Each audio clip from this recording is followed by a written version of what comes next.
In the 16th century, the Spanish Empire stood astride the known world. Its monarchs ruled territories on every inhabited continent. Its fleets, the lifeblood of its power, plied the Atlantic and Pacific with metronomic regularity. From the Low Countries to the Andes, its soldiers fought under the same banner, bound by faith, crown, and an unbroken chain of command. To any observer of the age, this dominance seemed not only formidable, but eternal. Yet empires rarely fall to a single, dramatic blow. More often, they unravel slowly, their decay masked by the enduring rituals of power and the glitter of accumulated wealth. Spain's global imperium did not falter from a lack of resources, it faltered because of them. The sheer scale and speed of its wealth became the very source of its vulnerability. The monarchy had stumbled upon a strategic windfall without parallel.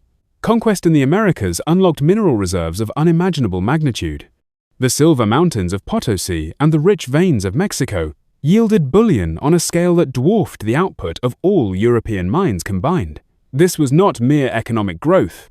It was a seismic injection of precious metal into the arteries of global commerce.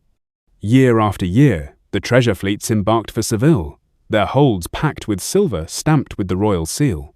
This river of metal flowed directly into the crown's coffers, financing armies, raising palaces, and underwriting decades of conflict. Spain became the paymaster of Catholic Europe, but this effortless wealth carried a hidden, corrosive price. Abundance reshapes a state's logic. When revenue appears as if by divine providence, the hard work of reform loses its urgency. Why foster domestic industry when the world's silver buys whatever you need? Why build resilient institutions when future shipments can be pledged to solve today's crises? The crown began to govern an empire that seemed to finance itself. The domestic economy twisted in response. Spanish workshops, unable to compete, withered as cheaper foreign goods purchased with American silver flooded the ports. Inflation took hold, a relentless pressure that pushed prices beyond wages, quietly eroding the purchasing power of every class. A facade of prosperity concealed a deepening rot. The empire was consuming far more than it produced. At the core of this system lay a dangerous anticipation. The silver had not yet been mined, but it was already spent. Vast loans were secured against its future arrival. European bankers, confident in the inevitability of the next treasure fleet, extended ever more credit to the crown. In this climate, the decision to go to war became frighteningly easy. Its true cost could always be deferred, and so the military commitments multiplied. Spain fought to uphold Catholic dominance in Italy, to crush rebellion in the Netherlands, to check Ottoman ambition in the Mediterranean, and to secure its colonial lifelines across 2 oceans. Each theater demanded men, ships, and gold. The empire, for all its reach, was stretching itself taut. Debt became a permanent companion. The Spanish crown did not declare bankruptcy once, but multiple times. These defaults were not signs of surrender. They were calculated resets within a financial system that had learned to operate in a state of perpetual insolvency. Creditors, after absorbing their losses, would simply lend again. The cycle was too profitable to break. Governing this scattered dominion bred immense complexity. A labyrinth of councils, viceroys, and distant bureaucracies slowed decisions to a crawl. Where oversight was weak, corruption took root. Wealth pooled around the court, while the economies of the Spanish hinterlands languished. Much of the silver, in fact, never stayed in Spain.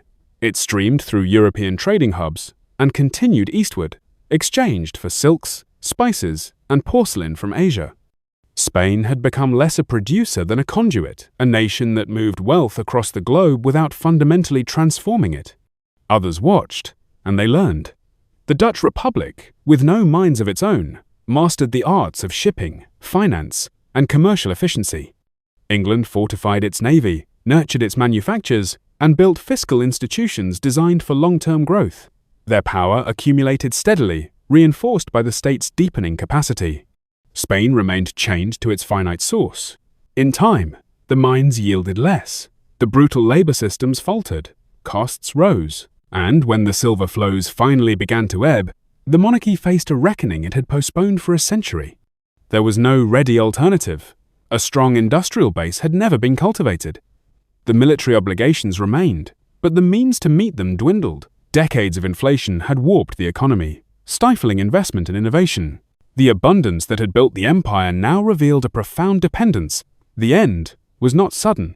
Spain endured as a great power for centuries to come, but its supremacy faded, gradually eclipsed by rivals who had learned to convert capital into enduring strength. The Spanish paradox is not merely a tale of greed or simple mismanagement. It is a lesson in historical tempo. The empire acquired stupendous wealth times before times it developed the institutions needed to harness it. Extraction stifled adaptation. The possession of treasure became a substitute for strategy. In the final analysis, the silver sustained Spain's empire just long enough to make fundamental change seem unnecessary, but not long enough to prevent its slow retreat. The illusion of limitless wealth had concealed fragile foundations. When the current slowed, the entire structure began to settle. Empires endure not through riches alone, but through resilience. Spain's experience stands as a stark reminder. Unchecked abundance can undermine power as surely as any famine.